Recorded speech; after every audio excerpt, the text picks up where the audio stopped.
Good morning, boys and girls. Today our book is When the Monkeys Come Back. It's by Christine L. Franklin and it's illustrated by Robert Rolfe. Illustrated means they're the ones that drew all the pictures in the book, okay? So let's see what this has to say.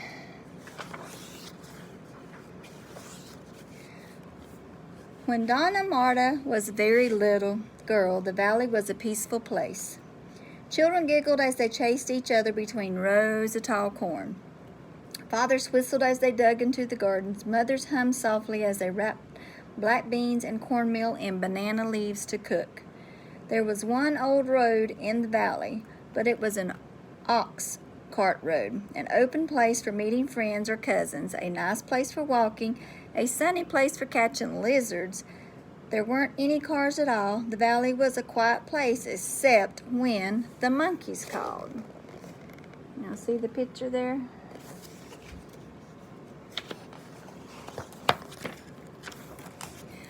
Every morning and every evening for as long as anyone could remember, the monkeys announced the changing of night into day, the changing of night into night, day into night. I can't talk this morning.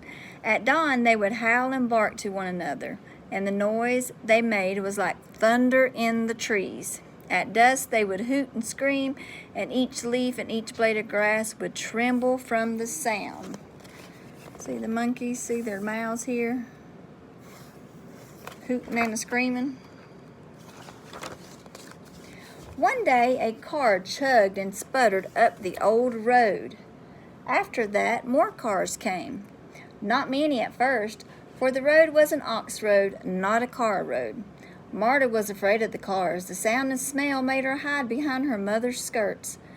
More and more cars came and trucks and more noise. Before long, it wasn't safe to walk down the middle of the road, to stand and talk, to chase the quick lizards. Still the monkeys shouted from the trees, drowning out all the new noises for a few moments each day, hooting to one another as they always had, waking up the world in the morning, calling the workers home from the fields at night. See all the cars coming?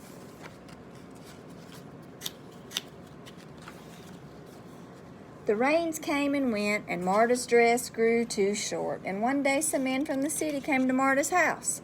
They offered her father a lot of money, enough to buy 6 cows and a brand new dress for Marta, and asked to cut down some trees on the side of the mountain. Marta's father agreed, and from that day on, the forest began to disappear. At first, it was just a few trees. The lumbermen cut down only the biggest trees, the ones with the hanging vines. The monkeys didn't seem to mind. They howled and barked and scolded just as before. But 5 years later, when there were only 24 trees left in the forest, the monkeys went away. See them cutting down all the trees? Marta didn't know where the monkeys went. One night, just as the sun slipped behind the hills, the monkeys shrieked and hooted and cried louder than ever before. Some said it was because of the full moon. Others said the rainy season was near. But the next morning, the valley was as silent as a stone. Over the next several years, the last of the trees was cut down. What had once been a forest was now covered with stumps and tangled brush. There were few birds, but no monkeys. Most people forgot about the monkeys. They had roosters to wake them up in the morning, lamps to work by at night, but Marta didn't forget. When she was 15 years old, Marta married Emilio. Emilio worked for Marta's father, and when her father died, he left his farm to Marta and Emilio. "You have a lot of land now," said Marta one day. "I would like to have some of it for myself." Emilio laughed out loud, because in those days, women did not own land. "Soon we will have a family to feed," said Emilio. "After I plant corn and beans and squash, there will be nothing left over to give you. The rest of the land belongs to the cows."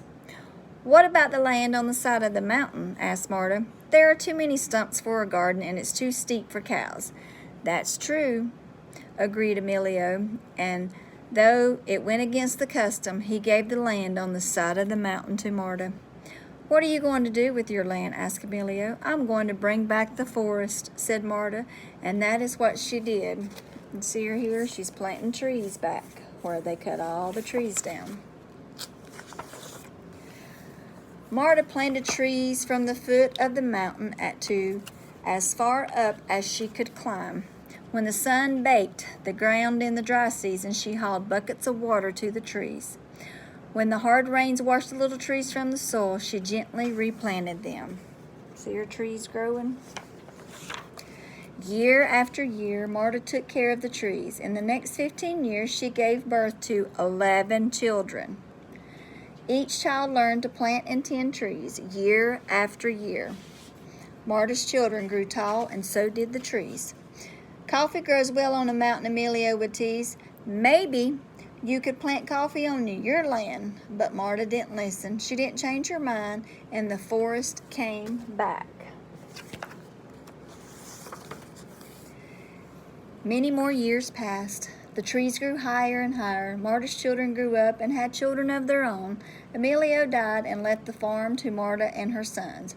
One day, old Donna Marta took a walk along the road in the warm sunshine. The children greeted her as she passed. "Good morning, tree lady," they said.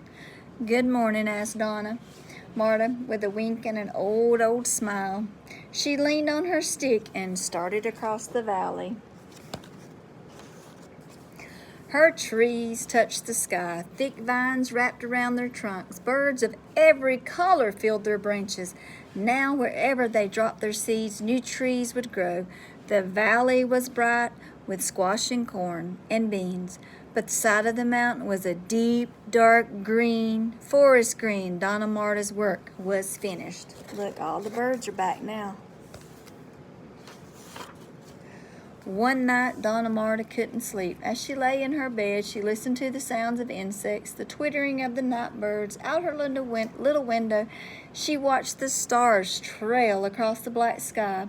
She watched the moon shadows shift and change in her room. As dawn approached, she heard the roosters begin to crow. And then she heard another sound. What do y'all think she heard? At first, it sounded like the barking of dogs. But soon the barking turned into howling, the howling into shrieks, and the shrieks into shouts, and every leaf and every blade of grass trembled with the sound. Donna Marta hobbled to the window and leaned out. The dark air thundered with the sound of monkeys hooting, howling, screaming from the tree tops, waking up the whole world once again. Donna Marta closed her eyes, smiled a wrinkled smile, and listened to the music she had missed for 46 long years. Every morning now, old Donna Marta wakes up to the barking and scolding of the monkeys. Every evening she waits for them to gather in the trees to shriek and howl and say good night. For a few moments each morning and evening, the monkeys drown out all of the other sounds in the valley. For a few moments each day, it's as if nothing ever changed. So see, they cut down all of those trees, and she worked hard. 46 years it took for all of those trees to grow back, for those monkeys to come back, because that's what she wanted. Hope y'all enjoyed the story. We'll see you in a little while.